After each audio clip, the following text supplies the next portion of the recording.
on the Cambridge Ball State Cardinals Sports Network. From Learfield, welcome to the Varsity House BirdFeed on the Ball State Cambridge Network. Here is your host, Joel Godette.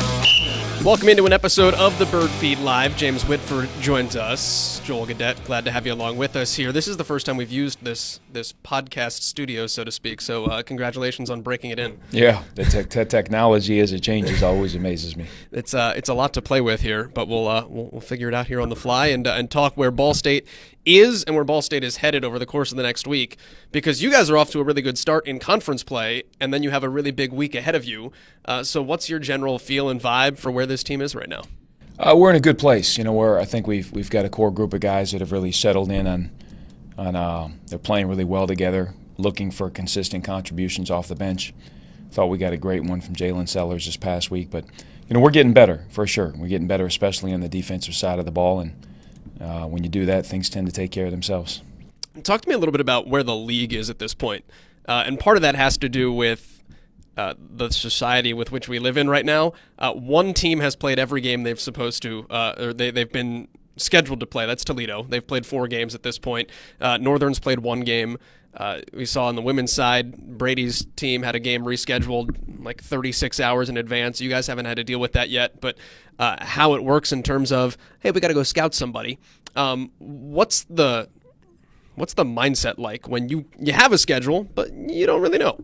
It's honestly, at this stage of the game, I think we're used to it. It's disruptive, but it's not near as disruptive as a year ago, because a year ago you had the impact of contact tracing. So if you had a lot of guys that hadn't had COVID, you were scared out of your mind because one guy got it could knock 5 out.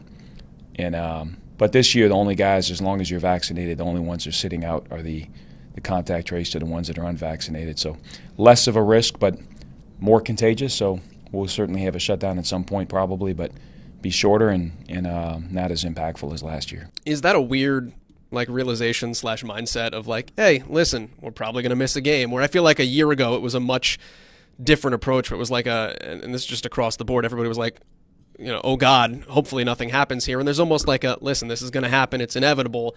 When it comes, let's be ready. Yeah, I think it is different. One, we know a lot more. Two, the Omicron doesn't seem to be near as impactful. And if you're vaccinated at this stage of the game, it's not dangerous to young people. It is to others. You got to protect others. And but get vaccinated and practice good behaviors and do your best. All of that being said, things have started well for you guys in conference play. So you're 3 games in. Let's talk a little bit about the breakdown, because you've already got a win over preseason 6. You've got a 1-point loss to preseason 4, and I think Kent State will probably be in a really good position by the end of things. I think BG probably will as well. How do you feel about a pretty good schedule for your first 3 games and coming out as one of 4 teams right now in the league that has multiple wins? I feel good. I think this early in the game, at least for me, it's less big picture. It's more just us, and getting better every day. We're playing 9, sometimes 10 guys. 5 of those guys, if Luke Brown is healthy, are freshmen. And so we've got a learning curve, and we know that. But we're moving forward in that learning curve, and we just have to keep our mindset on us and getting better every day and being a more experienced, better team. In our 3 league games, it's early, but we've taken a jump defensively, and I think that's really helped us, and I think really critical for us going forward. We'll talk about the defense for you guys here in a second. When you look at, actually, we'll do it now, because when you look at the way things have played out at this juncture, last 4 games for you guys, 3 of the last 4 you've allowed less than 1 point per possession. And I think the first 9 games this year, you allowed more than 1 point per possession. And not to get too into the weeds on metrics, but you want to allow less than 1 point per possession. That's ultimately where you want to be defensively. In those 3 games, 3 of the last 4, oddly Bowling Green, which was a win, was over. But in those 3 games, you're allowing .912 points per possession. Ohio leads the MAC in that statistic at .94. So in that span, you guys are the best defensive team, quote unquote, in the MAC by a pretty decent margin. What's been really good in that 3-game span? We've defended the 3 better. We're keeping our defense tighter and giving up less space. And I think that's been the biggest difference is not allowing the ball to get punished into the box. We still get exposed at times on pick and rolls. I thought down the stretch, I think Kent might have scored on 5 of the last 7 possessions, if I remember right, and it's somewhere around there. And it's continuing to get better in our pick and roll defense, and continuing to do a better job of keeping our defense tight, so we're not giving up wide open threes. What is it about you guys defensively? Because, like I said, we talked to Rob Senderoff before the Kent game, and I know you guys are close, so I felt okay asking him. I was like, James has said many times they're not where they want to be defensively. As a guy who knows him and knows this system, when you watch the film, what do you see? And the thing that Rob Senderoff said, he's like, listen, since I've been here and since he's been here, they're one of the hardest defensive systems to prepare for in this league. They don't miss assignments. They're not really in rotation a lot. It's just an issue of they've got a lot of new guys and a lot of young guys that have to learn how to play together.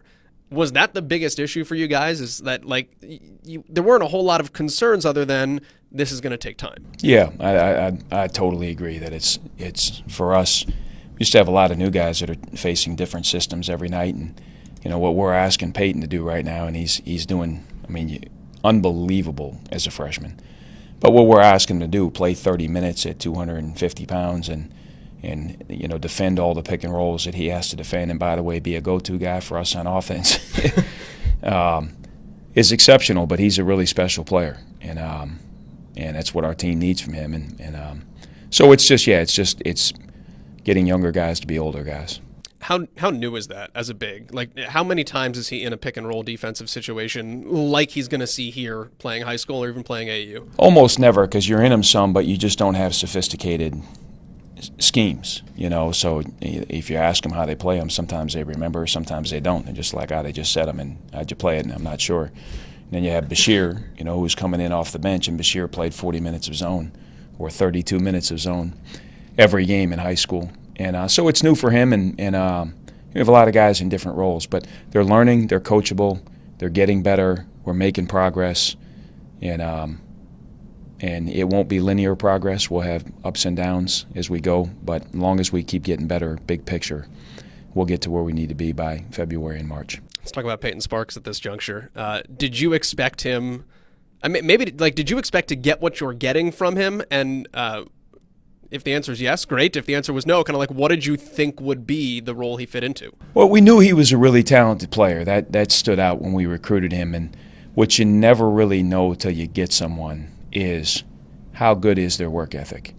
And Peyton's exceptional. His competitive character is off the charts. And it's actually become a little running joke, when we do our warm-up drills or any type of, drill to get us going, simple fundamental drills. Peyton does every one like he's trying out for the New York Knicks. He just is.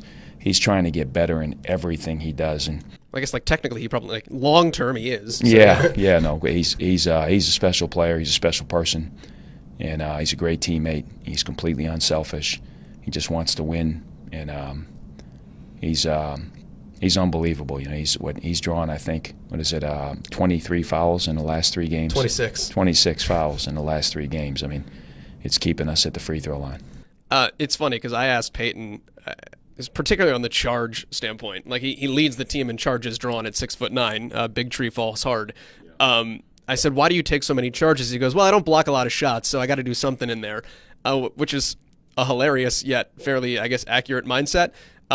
What is it about a guy like that willing to step up and sacrifice his body knowingly and as a strategy? At his body, he's right. It's great humility. He doesn't have great length. He's got great quickness. He probably moves as well as anyone his size and strength and mobility, maybe as good in the country at someone his size. And he's not blessed with long arms, but that's fine. It's for every player has things they do well and don't do well, and as long as you know that, you work around it. So he's smart. He uses his position and to get in the way of charges, and I do worry about both his body and the floor when he gets hit, because he does it diving on loose balls. He's been doing it in practice since October, and he's just a really tough kid, and will sacrifice whatever he can to help his team get a win. I want to know what his dietary progression was, because I know he lost 30 pounds in 6 weeks, right, over the summer, but you think about that. I'm like, oh, yeah, you see him in a jersey. It's like, oh, he looks good.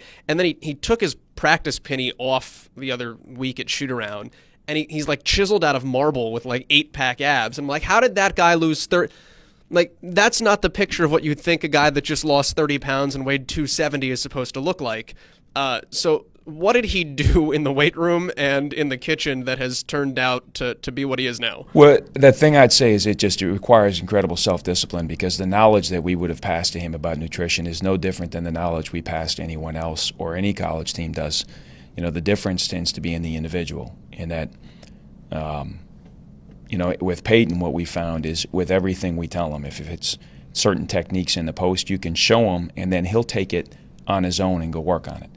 And the guys that, hey, you show them the information, then you got to follow through. You got to have discipline checks. You got to eat with them to make sure they're eating right. And it very rarely works. It's the guys that take initiative on their own and are very coachable. And Peyton is. And you just got to show him what you're looking for, and he goes out and does it.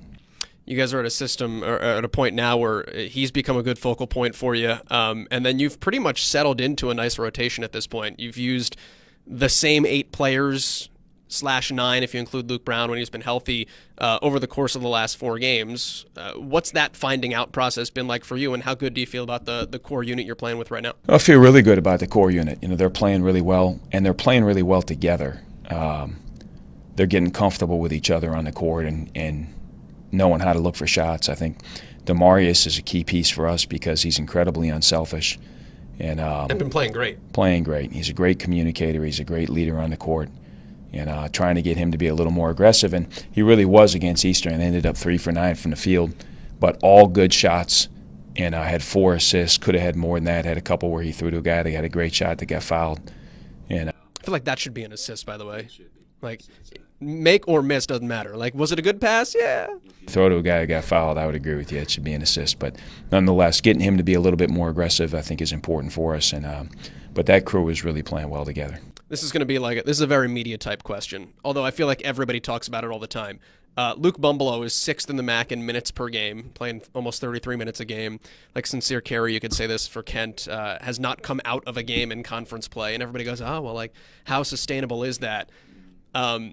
Is there truth to that where you have to manage guys' minutes, or is there more truth to they're 20 years old and they're jackrabbits and they want to play, and where in that spectrum does the truth lie in terms of how you need to manage how much time guys are on the court? You definitely need to manage, but it's not just on the court. You have practice on the front end. You have a whole week to manage, and on the court is part of it, and the most impactful part for sure. But no question you need to manage it, and we're fortunate we have all kinds of great technology that lets us know what we call load is, and so we can protect it in other areas. But he's a hard guy to take off the court right now, not only because of what he does on offense, but because of what he's doing for us defensively. How impressive is that part of it? Because here's a guy who's busting his tail and is playing 35 minutes and defending the best player on the other team. And then, oh, by the way, Eastern Michigan doesn't shoot the ball well, starts 1 of 5, and then winds up as your leading scorer, and just fights through it. So it's like the wear and tear almost, not that it doesn't matter, but it's like he gets better when he is needed in big moments. Well, I heard him say this in an interview the other day, and I was really proud of him to think of it this way. But it's he's talking about in terms of being a leader. And I always feel like one of the great misnomers about leadership is people think they need to have a bigger voice when it's time to lead. And it's not that that's a bigger voice isn't relevant. It is relevant, but leadership starts with your actions. I've seen a lot of guys try to have a bigger voice, but they lose credibility because their actions don't model the way. And the number one way we as people learn is modeling. And when you take someone like Luke Bumbleau and he's modeling the right behaviors every day in practice, you want to get the team to play hard on defense, you play really hard. You set the tone by what you think the right level of effort is. That's going to have a much greater impact than going into the huddle and telling everybody, hey, fellas, we got to buck up and play hard. It's what you do that has the greatest impact. And Luke's leadership through his actions has been outstanding, and I think it's a great understanding of what leadership really is. If you're watching this live on Facebook, Ball State men's basketball will be getting on the bus in about 5 hours to drive to Akron. If you're watching it or listening to it on delay, hopefully we've gotten on the bus and are on the way to Akron. What do you know, though, at this point in terms of, I guess Akron's been on pause, but you've got a pretty good guesstimation at this point that all things are good? That's what we've been told. If they're waiting on a result that we don't know about it, but no, we've been told the game is good to go. What do you know about Akron as far as the challenge that lies ahead? Well, they're very sound defensively. You know, they defended really well in the non-conference. They've gotten off to a little bit of a slow start defensively in the conference, but that's it. And they play through the post. They use pick and rolls. They're not quite the team that way they were a year ago because obviously they don't have the same point guard. But they really go inside. They got great size in the front court, and it'll be a really hard game. I mean this as a tell of respect, but is there a player you've been more excited to see not in the league anymore than Lauren Christian Jackson? No, he's an absolute nightmare. I mean, he reminded me of Earl Boykins. He just was so impactful on the result every game. He's a great player. How big a week is this for you guys? And I know as coaches, and you preach it to players to take it one game at a time, but when you look at the way that the schedule lays out, to have Akron on the road and then you get Buffalo at home, external factors, it's a national TV game as well. How big a week is this to really set an early tempo and tenor of where you guys can wind up? You know, it's a big week for sure, and they're all big weeks. You know, it's every one of them is going to feel big, no matter how you slice it. And you know, no matter how big the week it is, it doesn't change your approach. You got to lock in and have a great day today, and really be focused and make sure you're not thinking about the game. You're working on getting better in practice, and got to play the game against Akron, and you got to, you know, flip it right away with Buffalo, and then the next week becomes big too. And consistency is the name of the game in an 18-game season or 20-game season. All right, James, looking forward to it tomorrow night and then back here on Friday night. It's been a good start for you guys, and it'll be exciting to see where things go. Before I let you go, I feel like I'll get crucified in the comments of this thing if I don't ask. How's Luke Brown? And knock on wood, knock on wood, we're going to see him on Tuesday. He was in practice yesterday, and he's had a nagging thing and doing the right thing of not pushing him through it and hurting in the long run. And but he had his best day yesterday, and expecting him to be full go on practice tomorrow and on Tuesday. We'd appreciate the time. All right, thanks, Joel. That is James Whitford joining us here. This is the BirdFeed Live. You can, as always, catch that game tomorrow night on Muncie's Sports, or on Blake FM and Work FM, women's basketball on Muncie's Sports Station on Wednesday. This has been the BirdFeed Live. If you're catching it on Facebook, fantastic. You can watch the replay on YouTube or catch it on the Chirpcast podcast as well. This was the Varsity House Bird Feed on the Ball State Gamebridge Network.